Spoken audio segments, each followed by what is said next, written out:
Tú y la ley. Un espacio para conocer tus derechos. Con expertos en opinión jurídica. Tú y la ley. Donde buscamos que conozcas tus derechos. Iniciamos. Hola, ¿qué tal? Buenas noches. Bienvenidos a este programa de Tú y la Ley, donde nuestro propósito es que ustedes conozcan sus derechos y acercarlos a la verdad de los procedimientos jurídicos.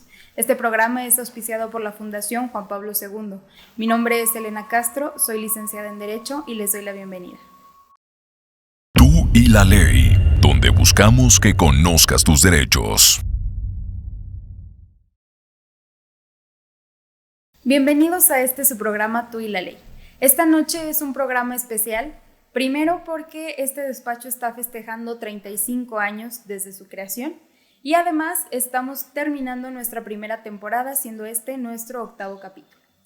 El abogado Jesús Enrique Castro Pérez, ¿algunas palabras que quiera compartir con las personas que nos acompañan? Claro que sí, muchas gracias. Primero quiero dar gracias a Dios que seas tú quien me esté presentando después de que hace 35 años, un 12 de agosto de 1988, despaché en una tarde espléndida a 5 miuras, 5 sinodales egocéntricos. Y seguí mi vida buscando un horizonte. Y confundía la luna con mi estrella. Y yo dije, voy a ir por ella. Tracé mi destino, siempre buscando que Dios me acompañara. Busqué a la Virgen de la Soledad y encontré a la Virgen del Carmelo. Y me acompañó 5 años de mi carrera. Hasta hoy, 35 años, Dios ha estado en mi barca. Dios ha sido mi compañero. He luchado y siempre de su mano. He ganado y he perdido, pero siempre he estado de pie. Y cuando me he caído, he mirado a las estrellas. Y hoy quiero agradecer a Dios estos 35 años. Agradezco a mi equipo de producción. Agradezco a mi compañera. Agradezco y le pido a Dios que los años que me queden, Él maneje el timón de mi barca y que Él escriba el resto de mi vida. Muchas gracias. Bueno, pues esta noche tenemos un tema muy importante que es la pensión alimenticia. Entonces, igual que todos los programas, vamos a empezar por el concepto. Bien. La pensión alimenticia es la obligación que tiene una persona para con otra de proporcionar lo necesario. Esta obligación, por favor entiendan, nace de la ley. Puede nacer de un testamento, puede nacer de un contrato y también puede nacer de la misericordia y del oficio de ayudar. Vamos a definir lo que son, o más bien lo que comprenden los alimentos, porque muchas veces las personas dicen, bueno, los alimentos es la comida. Y es un concepto más amplio que es importante que la gente conozca. En materia civil, el concepto de alimentos es muy amplio, como bien dice la licenciada. Se entiende propiamente la comida, como tal, los alimentos. Sin embargo, el concepto jurídico de alimentos abarca una vivienda, abarca que esa vivienda esté limpia, implica que esa vivienda tenga servicios, y los servicios son luz, agua. Hoy se requiere el internet porque es necesario. No lo contempla la ley, pero implícitamente es parte de. Así como no dice qué son las medicinas, pues las medicinas implica también la atención médica y como consecuencia de las medicinas, los servicios médicos. Se requieren también los estudios y para los estudios se requiere pago de colegiaturas, pago de uniformes, pago de material para tareas y todo lo consecuente a la forma de vivir, a la forma de ayudarse. Se llama el sostenimiento en general. Sí, otra parte que también es muy importante es la parte de la recreación, que es el proporcionar dinero para que la persona tenga algún momento de esparcimiento, alguna actividad divertida, no necesariamente, por ejemplo, las actividades que conocemos como extraescolares, como ir a clases de ballet, ir a clases de fútbol. Además de eso también viene la parte de, por ejemplo, ir al cine, ir a algún parque de atracciones. Eso también está incluido dentro del concepto de alimentos y muchas veces pues no lo consideran, piensan que simplemente es la comida. Efectivamente, porque el que es el deudor alimenticio pues trata de reducir las prestaciones, y el que es el acreedor alimenticio, el que va a recibir esa pensión, pues trata de incrementarlas, y a veces se incrementan en base a la imaginación de la mamá de ese niño o el papá. También hay acreedores que son padres. Sí, bueno, entre que se lo inventen y entre que realmente lo necesiten, bueno. Claro. Pero entonces, ¿cuándo vienen esos problemas en los cuales se solicita la pensión alimenticia? Obviamente, en un matrimonio donde las personas, todo está bien, pues sin problema los papás proporcionan lo necesario a los hijos. Pero entonces, ¿en cuáles casos, además de obviamente los divorcios y demás, en cuáles casos se establece una pensión alimenticia? Bien, el primer caso es obvio, cuando hay una separación y hay niños que se procrearon dentro del matrimonio, existe la obligación alimenticia que es recíproca, recae tanto en el hombre como en la mujer, pero normalmente cae en el hombre. Esa obligación alimenticia se establece desde el divorcio o también se establece antes del divorcio. Cuando ya hay problemas, sin llegar al divorcio, la mujer demanda al hombre para que cumpla con la obligación alimenticia. Esto es un trámite especial, es sencillo, pero tiene su complejidad. Y esa complejidad, ¿qué hemos visto? ¿Qué tiene de complejo?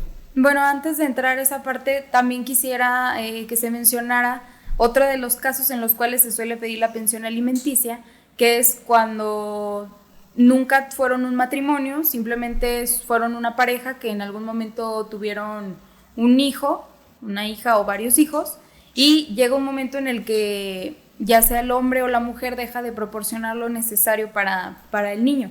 Entonces ahí también se puede establecer el procedimiento de alimentos, o sea, no siempre va a derivar de un divorcio, a veces simplemente con el hecho de tener un hijo y que ya no se estén poniendo de acuerdo en cuestión de alimentos, pues entonces ahí también puede entrar este procedimiento. Sí, es muy común, son los hijos nacidos fuera de matrimonio, las relaciones de pareja que ni siquiera llegan a formar un concubinato. ¿Por qué no se llega a formar un concubinato? Porque duraron muy poquito juntos, 1 año, 2 años. El concubinato tiene otra modalidad. Entonces, esas parejas, quizás casi de ocasión, bueno, pues tienen la consecuencia de que el papá deberá de cubrir los alimentos, pero, ojo, esos niños tienen que estar reconocidos para que proceda la pensión alimenticia. Uh-huh. Vamos a platicar un poquito de cuando ya se estableció la pensión alimenticia y en todo caso, ¿cómo la vamos a determinar? ¿Cómo la vamos a medir?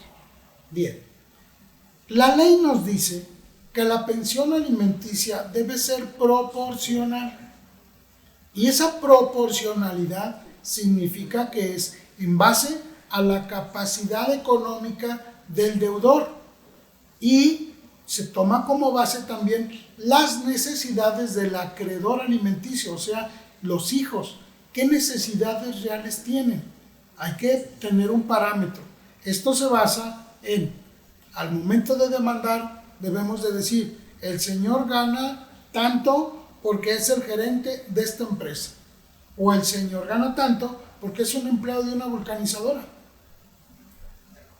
Bueno, con esta pregunta me fui ya prácticamente al final, que es la sentencia, que es donde se decreta la pensión alimenticia, me disculparán. Entonces, vamos a mencionar lo que estamos diciendo ahorita, que es la persona trabaja, es gerente de una empresa, ok, pero yo se lo estoy diciendo nada más al juez y cuáles van a ser mis pruebas en ese caso, en el que la persona que le estoy solicitando la pensión está incorporado en una empresa, está dado de alta en el seguro. ¿Cómo lo puedo yo demostrar? Bien, vamos a ayudar a nuestro público.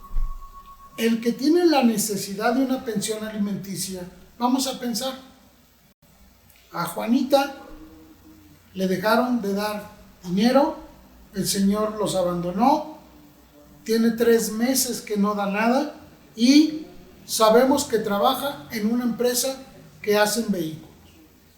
Entonces, esa es una demanda que tiene ciertas bondades. ¿Y por qué ciertas bondades? Porque tenemos a María, que su esposo es un empleado en una obra civil, lo que algunos llamamos albañiles. Entonces, esa persona tiene un problema muy grande, María, comparada con el primer ejemplo. En el primer ejemplo, la persona tiene antigüedad en una empresa, está dado de alta en el Seguro Social, está identificable con distintos elementos, como es el registro del Infonavit. Entonces, es muy fácil localizarlo, es muy fácil determinar cuánto gana. ¿Por qué? Porque el juez va a ordenar un informe a la empresa y la empresa, ojo, tiene que contestar y no pueden mentir en el ingreso. No puede decir, es que a quien están demandando es mi compadre. Voy a decir que en lugar de ganar 10,000 pesos, gana 5,000. Bien. Cuando llega esa información al juzgado y si la señora tiene un comprobante que el señor gana más dinero, la empresa va a tener serios problemas porque es obligada solidaria.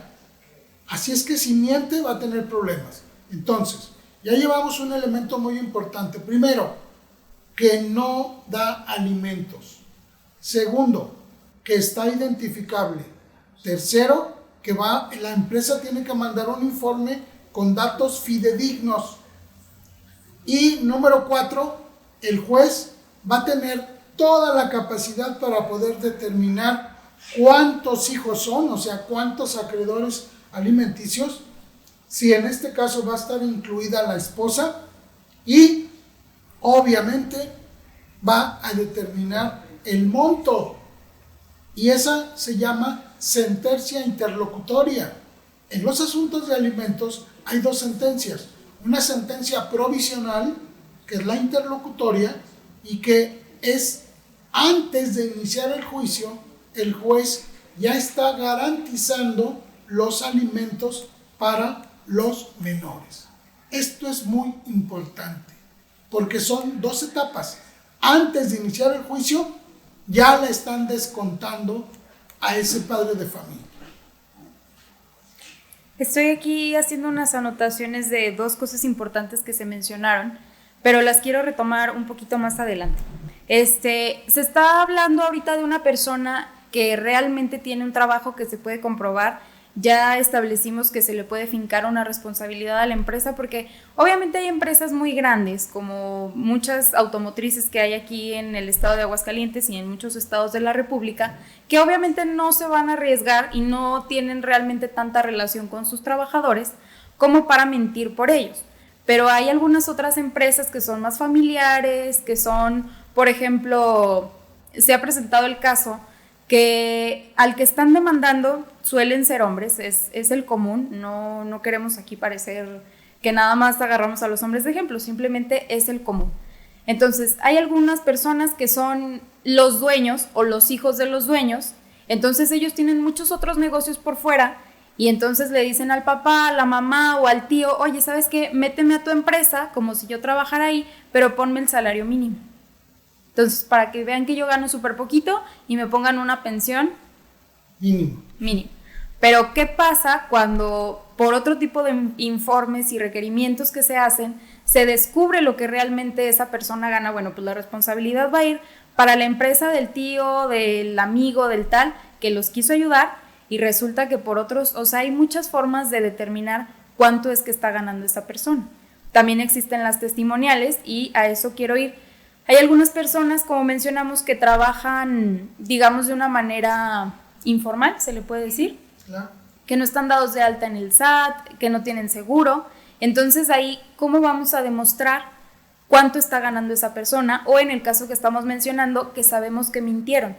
¿Qué otra prueba tenemos para poder demostrar, digo, además de diversos informes que se pueden solicitar a otras instituciones, qué otra prueba tenemos que es muy importante en estos asuntos? Claro, bueno, lo primero que tenemos que saber y reconocer es que nuestro México tiene un 20, un 30% de nuestra población que vive en la informalidad.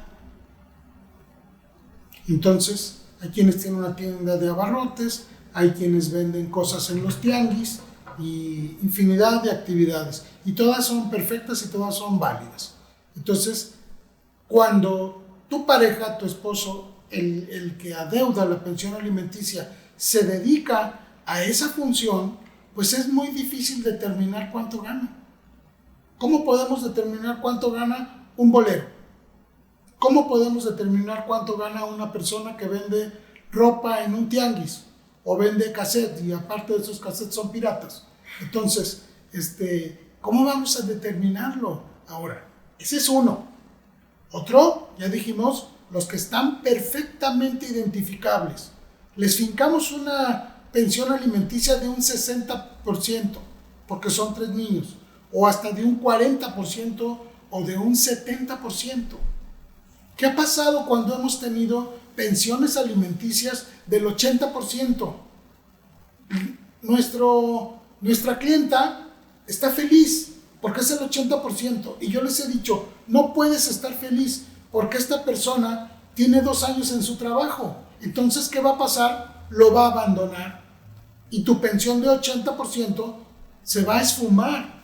Entonces tenemos que poner una pensión adecuada, una pensión proporcional, porque si el deudor alimenticio tiene 20 años en la empresa, pues claro que se va a aguantar mientras los niños llegan a los 18 años y se extingue la pensión.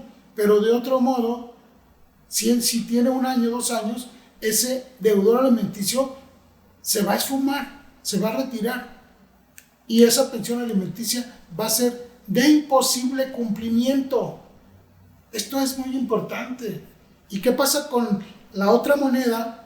Pues es una persona que trabaja en un tianguis en La Purísima, que solo vende los martes y el domingo. Entonces, ¿qué vamos a hacer? ¿Cómo vamos a determinar cuánto gana? Pero sobre todo, ¿cómo vamos a hacerla efectiva? La pensión alimenticia debe ser efectiva porque el niño tiene que comer hoy y mañana. No dentro de un mes, ni dentro de un año, ni cuando vaya el abogado a embargar. Sí, aparte es hoy, mañana, pero también ayer comió y resulta que ayer no le habían dado, entonces pues ya tuvo que ir la mamá a pedir prestado a la tiendita o ya le pidió prestado a su mamá, al tío y demás. Entonces, bueno, ahí tenemos otras cuestiones. Pero entonces vamos a platicar de lo que es el procedimiento. Ya les dijimos que cuando la persona tiene un trabajo estable, pues se van a pedir informes a la empresa, al seguro y demás instituciones. Obviamente todo esto es a través de los abogados primeramente, que lo solicitan al juez y ya, bueno, los trámites se van haciendo, pero lo que queremos que sepan es que hay posibilidades, o sea, que no se asusten, que no se preocupen pensando, ay, voy a tener que andar yo. No, todo se puede hacer a través de los juzgados, de los procedimientos. Entonces, platicando de este procedimiento, otra de las pruebas que estamos mencionando que es importante son las testimoniales. En estos asuntos, en estas situaciones en las que la persona no tiene un trabajo formal, lo que tenemos nosotros para poder demostrar es, obviamente, pues nos podemos ir a imágenes y demás, pero lo que nos va a ayudar mucho son las testimoniales. Entonces, ustedes tienen que estar cerca o tienen que ir pensando en personas que les van a poder ayudar con su testimonio a decir pues yo sé que esta persona trabaja en tal lado. Obviamente los jueces tienen más o menos una idea, porque es su trabajo, es parte de su trabajo. Obviamente tener un concepto o tener una, ¿cómo lo decimos? Como una visión. Una cultura general de cómo están los salarios, qué está pasando. Más o menos ellos saben cuánto gana una persona que se dedica a ciertas actividades, exacto, que sabemos que no están precisamente pues formales, como estamos diciendo. Entonces siempre hay posibilidad. Y bueno, dentro de este procedimiento, les digo, las testimoniales y los informes a dependencia son importantes, son la base de las pruebas. Y en este procedimiento mencionábamos ahorita lo que es una sentencia interlocutoria, que es provisional. Correcto. Y después viene la sentencia final, que es pues la que va a quedar firme. Entonces, en esta sentencia, porque las personas escucharon, ¿cómo que dos? O sea, ¿por qué va a haber una ¿qué es eso de interlocutoria? Bueno, esa es una cuestión técnica, pero ¿qué significa que van a existir dos sentencias en este procedimiento? Claro. En los juicios de alimentos, como lo primero que se va a proteger es a los menores, entonces de inmediato, en cuanto se presenta la demanda, se reciben los testigos de la parte a la que le deben los alimentos, y esos testigos que nos tienen que decir, por favor no se asusten, vamos a simplificarlo. ¿A quién tenemos que llevar? Pues ni modo, tienen que llevar a su mamá y a sus hermanas o a sus hermanos, y esos hermanos y esa mamá tienen que decir, mi hija tiene tantos meses que no le dan dinero. ¿Por qué? Porque el señor se fue de la casa. Mi hija necesita alimentos. ¿Por qué? Porque ella no trabaja. ¿Por qué no trabaja? Pues porque le falta una pierna. ¿Por qué no trabaja? Porque tiene que llevar y traer a los niños. ¿De qué está viviendo? De prestado. ¿Quién le presta? Yo le presto. ¿Cuánto le prestas? 1,000 pesos, 2,000 pesos. ¿Y con esos 2,000 pesos ajusta? No ajusta. ¿Por qué? Porque los niños tienen estas necesidades. Y cuando muchos testigos van, ¿qué tienen necesidad? De comida. ¿De qué tienen necesidad? De comida.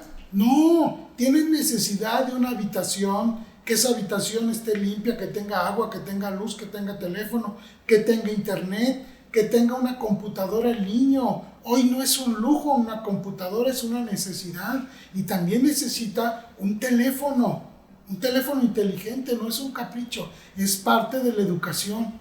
Entonces, un testigo tiene que llegar y decir todo eso, y tiene que decir, ¿y qué más necesidades tiene el niño? Pues tiene el pie plano, tiene que ir con el psicólogo, tenemos que decir todo, y muchos nada más se concretan a decir, pues alimentos, sí, pero bueno, no, 3 veces al día, y ¿qué alimentos? Pues jamón, y pues sí. Bueno, no acabamos porque no ilustramos al juez cuáles son las necesidades, que son evidentes, pero tenemos que decirlas y tenemos que decir montos. Sí, exacto, en especial, más que explicarle al juez cada cosa, es para que se pueda hacer una valoración en cuestión económica de a cuánto ascienden las necesidades, porque no, pues es que come, bueno, pues come, desayuna y cena, y si hacemos la suma, pues con 50 pesos, ¿no? La puede hacer con cada comida. No, sí, pero y se ocupa gas, y se ocupa pagar la renta, y se ocupa pagar el transporte, y se ocupa pagar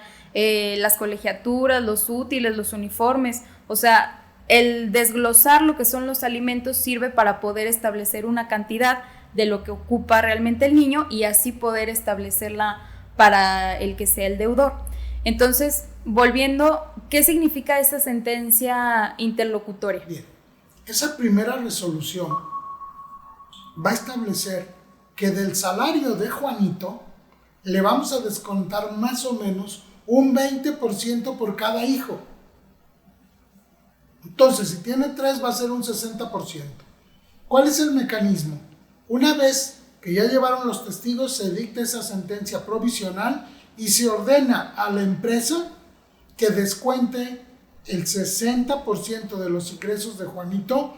Ojo, aquí hay ocasiones en que decimos bruto, el ingreso bruto o el ingreso después de impuestos.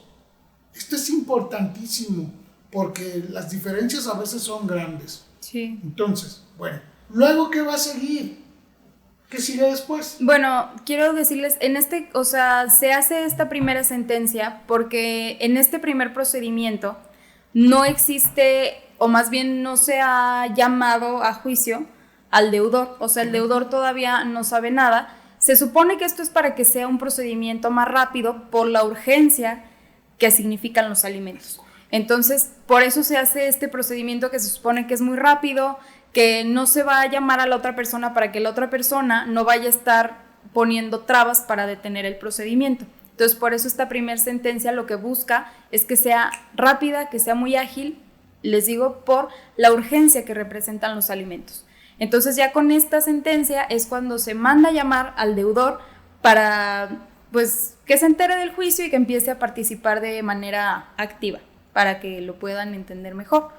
Entonces ya en este procedimiento, ya empieza el procedimiento donde él va a contestar la demanda, donde él también va a proporcionar sus pruebas, va a proporcionar sus testigos, y entonces ya se va a llegar a la sentencia definitiva, y ya con esa sentencia queda firme y lo que se haya establecido ahí, pues es lo que va a quedar. Ahora, otra parte importante, por ejemplo, aquí estamos mencionando que se va a establecer, vamos a decir, 2 niños, un 40% de los ingresos del deudor. Y entonces, como él está incorporado a una empresa, pues le vamos a decir a la empresa, ¿sabes qué? Él debe el 40%, por favor, dáselo a la señora porque se lo va a dar a los hijos, o si los hijos tienen cierta edad, pues ya se puede entregar directamente a ellos. Pero entonces, ¿qué va a pasar con las personas que no están en una empresa, que son los que estábamos mencionando hace ratito? Claro. ¿Qué pasa con ellos? Vamos a pensar una persona que tiene un trabajo informal. El juez, podemos determinar que el señor vende 10,000 pesos los martes y 15,000 el domingo. Y el juez, tomando una base de lo que arrojen el resultado de los testigos, pues va a determinar y va a decir, son 5,000 pesos que hay que proporcionar a los menores. Bueno, ¿Cómo se va a cumplir? Pues se va a cumplir y el juez va a ordenar que le embarguen bienes, que le embarguen su coche, que le embarguen la mercancía. Y a veces se convierte en un círculo que yo les digo perverso, porque si le quita el coche o la camionetita, ¿en qué va a llevar todas sus cosas para poner su puestecito en el tianguis? Ya no lo va a poder llevar. Y luego no va a poder vender, y si no puede vender, ¿cómo va a cumplir con una pensión alimenticia? Es difícil, pero la ley tiene que ordenar la manera de que se cumpla, y obviamente él tendrá que arreglárselas para que sin camioneta seguir generando, para seguir cumpliendo una pensión alimenticia, que el que no la cumple va a tener consecuencias. Casi siempre, en la mayoría de los casos, pues digamos se asustan, ¿no? Ya cuando ven que llegan con la orden de embargo porque le requieren el pago, y si no tienen el dinero, pues entonces proceden al embargo como en la materia mercantil.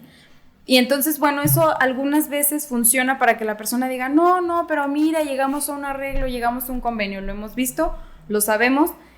Obviamente, como siempre, recomendamos los convenios, pero bueno, es platicarles un poquito de cómo son los procedimientos y como siempre, pues que vean que sí hay una manera de solucionar las cosas. Ahora, estábamos mencionando un poquito antes de los momentos en los cuales se solicitan los alimentos, y me surgió por ahí una duda, la anoté, que es qué pasa con los niños que no fueron reconocidos. O sea, los niños que pues es madre soltera y el muchacho nunca reconoció al niño, incluso el niño tiene los apellidos de la mamá, que ponen el apellido completo de la mamá. Entonces ahí, ¿qué va a pasar? Bueno, cuando hay una relación y resulta por ahí un embarazo, a veces esas personas, si se apellidan Ramírez Lozano, por ejemplo, Juana Ramírez Lozano, y tiene un bebé fuera de matrimonio, ellos buscan cómo que el niño no vaya a sufrir por tener un solo apellido. Entonces lo registran como si fuera su hermanito. llevan los dos apellidos, porque si no, la ley solo le pondría un solo apellido. Entonces ese niño parece, para empezar, un hermanito de su mamá. Segundo, no está reconocido por el padre. ¿Cómo le vamos a reclamar alimentos si no está reconocido? ¿Qué procedimiento tenemos que hacer? Bueno, tenemos que primero demandar el reconocimiento de la paternidad. El reconocimiento de la paternidad implica que a esa persona se le va a mandar llamar y se le van a hacer pruebas de ADN, que hoy son un poquito más económicas que hace algunos años.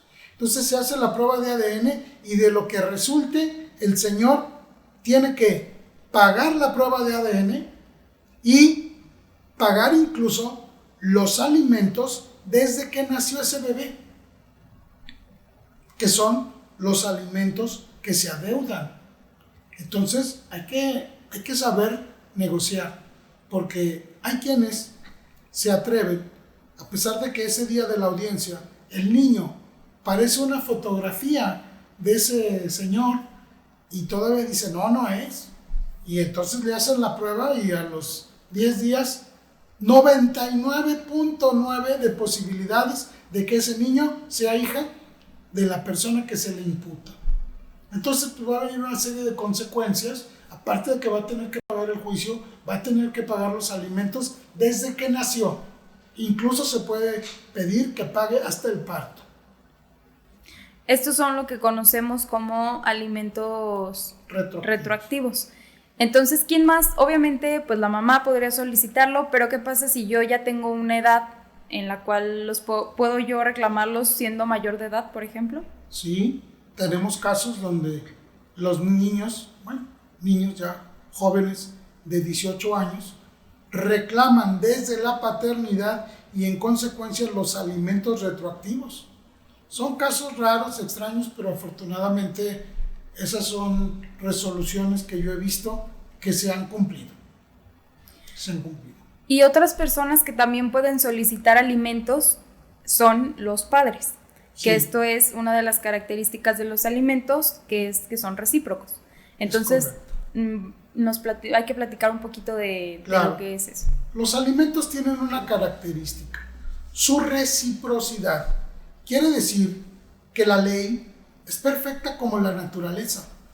Si los padres tienen la obligación de alimentar a sus hijos y la ley nos pone límites hasta los 18 años, bueno, pues esos hijos, a su vez, cuando sus padres estén en una situación vulnerable, tendrán la obligación natural y civil de alimentarlos. En esa misma reciprocidad y en esa misma proporción. Por eso tienen esa característica, que los hijos en su momento tienen la obligación de sostener y mantener a sus padres. Y pocos padres son los que, estando en un estado de necesidad, demandan a sus hijos. Muy pocos. Pero es importante que sepan que tienen el derecho y que también como hijos sepamos que en algún momento tenemos la obligación de proporcionarlos. Obviamente aquí en los alimentos no nada más en la cuestión de padres e hijos, de los padres cuando solicitan a los hijos, sino que también los hijos cuando solicitan a los padres, hay una cuestión que es la proporcionalidad. Entonces, ¿a qué nos referimos con esto? Para que quede aquí claro. Claro. La proporcionalidad es la capacidad del que debe los alimentos y la necesidad del que debe recibir alimentos. Si nos vamos al primer caso natural, que es la obligación del papá de alimentar al hijo, bueno, pues sabemos que si trabaja en tal empresa y tienes 3 hermanitos, bueno, tu proporcionalidad va a ser un 20%, que es lo que maneja la ley, aunque un porcentaje y un número no nos habla de la proporcionalidad. La proporcionalidad es la capacidad financiera del deudor y las necesidades de ese acreedor alimenticio, o sea, de ese menor, y viceversa. En su caso, ¿qué capacidad tiene? Vamos a pensar, el hijo, ya siendo una persona productiva, cuando su padre ya no es productivo, no logró una pensión, en su vida. Entonces tendrá que ese hijo mantener a su padre en la proporcionalidad. Y esa es un arte. Los jueces deben de entender que esa es una función extraordinaria de hacer justicia. Dar a cada quien lo suyo en esa proporción que marca la ley. Sí, claro, porque es muy difícil, por ejemplo, en este caso en el que un hijo es el que le tiene que proporcionar los alimentos al padre. Bueno, está bien, obviamente por una cuestión, pues, humana, ¿no? Es parte de, pero, ¿qué pasa cuando ese hijo, bueno, aparte de humana es la ley también, ¿qué pasa cuando ese hijo tiene aparte 3 hijos? O sea, no le va a poder dar la mitad de su salario porque este hijo ya tiene una casa que mantener, tiene una familia a la cual mantener.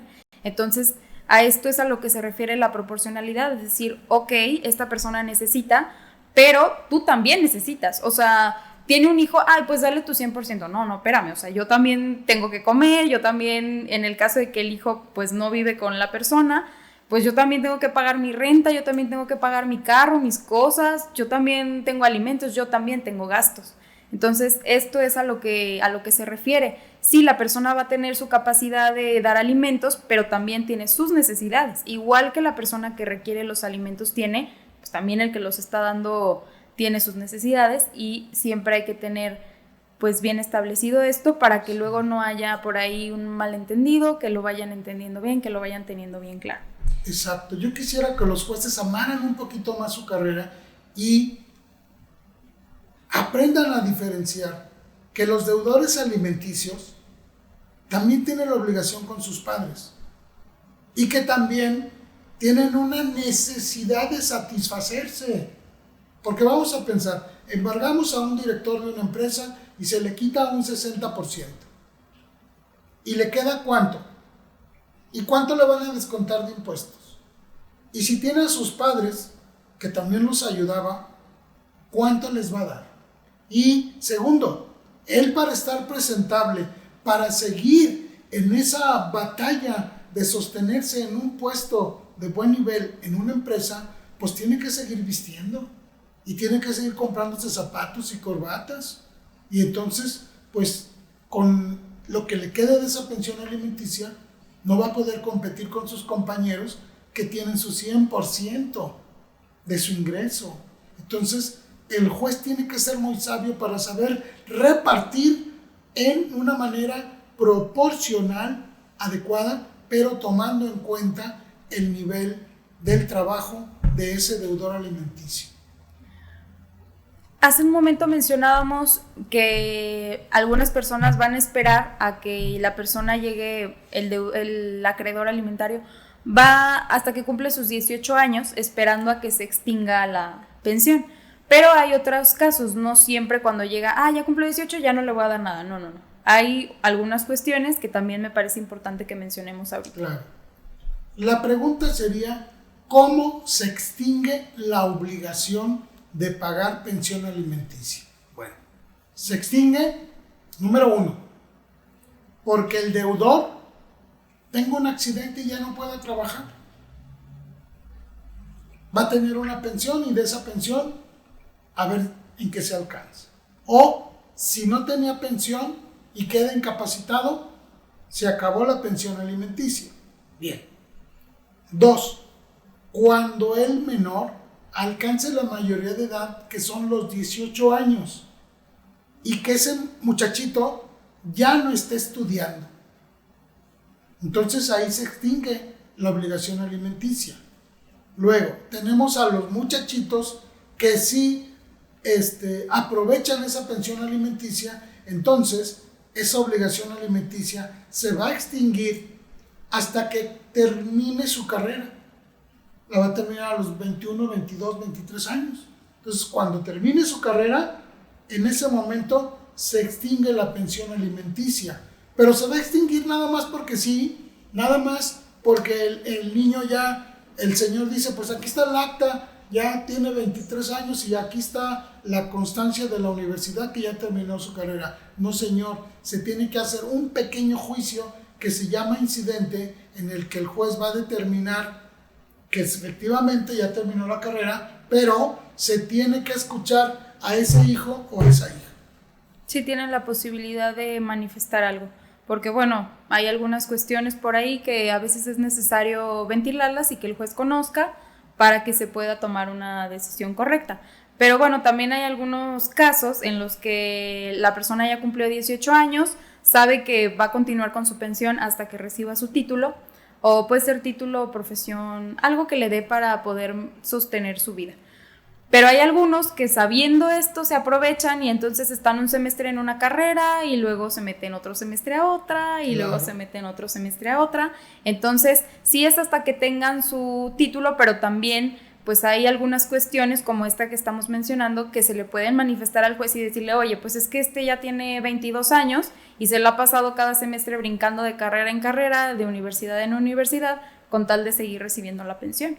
Entonces ahí también se puede manifestar y bueno, ya estaría ahí el procedimiento para que se le termine cancelando la pensión a esa persona. Sí, o algunos que piensan que aparte de que ya terminaron la carrera, se les tiene que pagar una maestría o hasta un doctorado. Va a resultar que ese niño va a tener 50 años y todavía va a recibir esa pensión alimenticia. Sí. Por favor.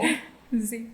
Bueno, también ahora está muy reciente lo que se conoce como la ley 3 de 3. La ley 3 de 3. Son reformas con ánimos electorales. Pero bueno, se ha ordenado la reforma del artículo 38 y 102 constitucional. El artículo 38 hay una incorporación de la fracción 7 que nos habla que todas aquellas personas que hayan sido condenadas y que estén señaladas como deudoras alimenticias, como deudores morosos, no van a tener la capacidad de ser elegidos para un cargo popular. No van a tener la capacidad de ser elegidos para un cargo popular si es que fueron sentenciados por delitos de carácter sexual, por delitos de violencia familiar. Y estoy yo totalmente de acuerdo, porque a veces no sabemos en manos de qué político vamos a estar.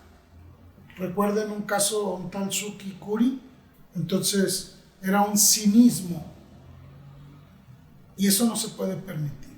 Estoy de acuerdo con esa modificación de la ley y espero que realmente se empiece a propalar, porque todavía hay muchos estados en los que no se están haciendo las adecuaciones a las constituciones y a las leyes secundarias.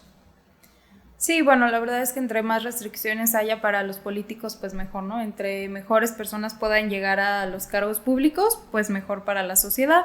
Y también si esto sirve para, pues, asustar un poquito a los deudores alimenticios, pues también sirve de algo, ¿no? Espero, como siempre, esperando que la ley realmente funcione y que no se quede como letra muerta, como tantas leyes en nuestro país. Entonces, ¿algo más para agregar, para concluir? Pues sí, porque hay algunos deudores que no entienden que se les están acumulando y que van a ser exigidos por medio de una orden de embargo. Y cuando no cumplen, es muy sencillo que las partes inicien una acción penal. Y hay fiscalías, como las de este estado, que ese es un deporte extraordinario, porque solo van a detener a una persona indefensa, y claro que la van a detener, y la tenemos ahí en el penal, y entonces le preguntamos, oye, ¿por qué estás aquí? Porque no puedo pagar pensión alimenticia. ¿Y cuándo vas a salir? Pues nunca, porque si ahorita no puedo pagar la pensión alimenticia que debía, todavía se me siguen acumulando las pensiones alimenticias. Es un círculo perverso. Y esas pensiones alimenticias pues las vienen pagando los primos, los hermanos, los amigos, etc. Y si no tienen esos amigos, pues ahí se quedan. Y se quedan los niños también en el abandono. Pero es parte del procedimiento, así está la ley, tengan mucho cuidado, cumplan con sus obligaciones alimenticias. Sí, bueno, creo que en parte eso también es para asustar un poco a los deudores y que sepan que, bueno, si están faltando con una que otra pensión, puede llegar un momento en el cual pues ya no va a ser nada más el procedimiento ante un juez de lo familiar, sino que se puede ir a una denuncia penal y entonces pueden llegar a ser detenidos. Hemos sabido de personas que hasta siendo mujeres han sido detenidas por una cuestión de pensiones alimenticias y entonces claro, se vuelve complicado. Entonces, o sea, casi siempre se piensa que nada más son los hombres y que nada más a los hombres es a los que les presentan este tipo de cosas, pero no, también hay algunas mujeres a las que pues sabemos que les ha ocurrido que son detenidas o que al menos se gira la orden de aprehensión y entonces vienen otros problemas, muchos más gastos y pues bueno, innecesario. Creo que como siempre les recomendamos llegar primeramente a un convenio. Si saben que tienen la obligación, pues mejor arréglenlo, lleguen a un convenio. Igual si ustedes están proporcionando alimentos, pero no les están dando un recibo, no les están dando un comprobante, eso también es muy importante que ustedes lo vayan teniendo en cuenta, porque luego hay algunas personas que por simple maldad dicen, pues nomás me suelta el dinero, perfecto, voy y le presento ante el juzgado, bueno, le digo a mi abogado lo hace, pero hay procedimientos y luego le están cobrando, no, es que me debe 50,000 pesos de pensión, pero si te he dado, cada 15 días te doy, no, pero no, a ver, demuéstralo.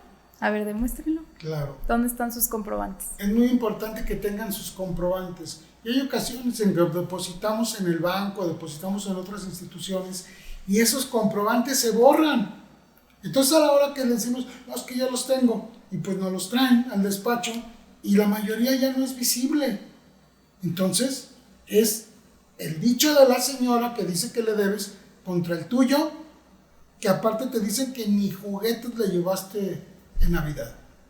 Sí. Entonces, pues ni modo, sácale unas fotografías al niño con sus juguetes, lleva un libro, un cuaderno, para que recaben las firmas cuando se entreguen esas aportaciones y si haces depósitos y puede ser que se borren, por favor sácales una copia, haz un cuaderno especial, haz un archivo especial, te vas a quitar de muchos dolores de cabeza los que son deudores y son cumplidos. Sí. Bueno, hemos llegado al final de este 8º programa y como les habíamos mencionado, es el final de nuestra primera temporada. Igual pues lo estamos festejando con los 35 años que cumple este despacho. Muchas gracias. Muchas gracias por escucharnos y vernos. Esperamos como siempre que este programa les haya servido para resolver sus dudas. Y bueno, como siempre saben que estamos ubicados en República Mexicana, número 304, Fraccionamiento El Dorado, en esta ciudad de Aguascalientes, con número de teléfono 449-917-1819. Tenemos un correo donde nos pueden hacer llegar sus dudas y comentarios o algún tema que quieran que mencionemos más adelante. Y contamos también con asesorías virtuales. Muchas gracias por vernos y gracias por habernos acompañado en esta primera temporada. Muchas gracias.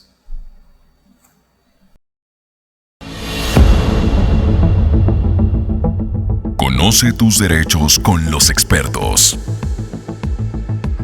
Con una visión clara y concisa de los procesos jurídicos. Por parte de nuestros abogados, Elena Castro Villarreal y Jesús Enrique Castro. Tú y la ley. Donde buscamos que conozcas tus derechos. Hasta la próxima emisión.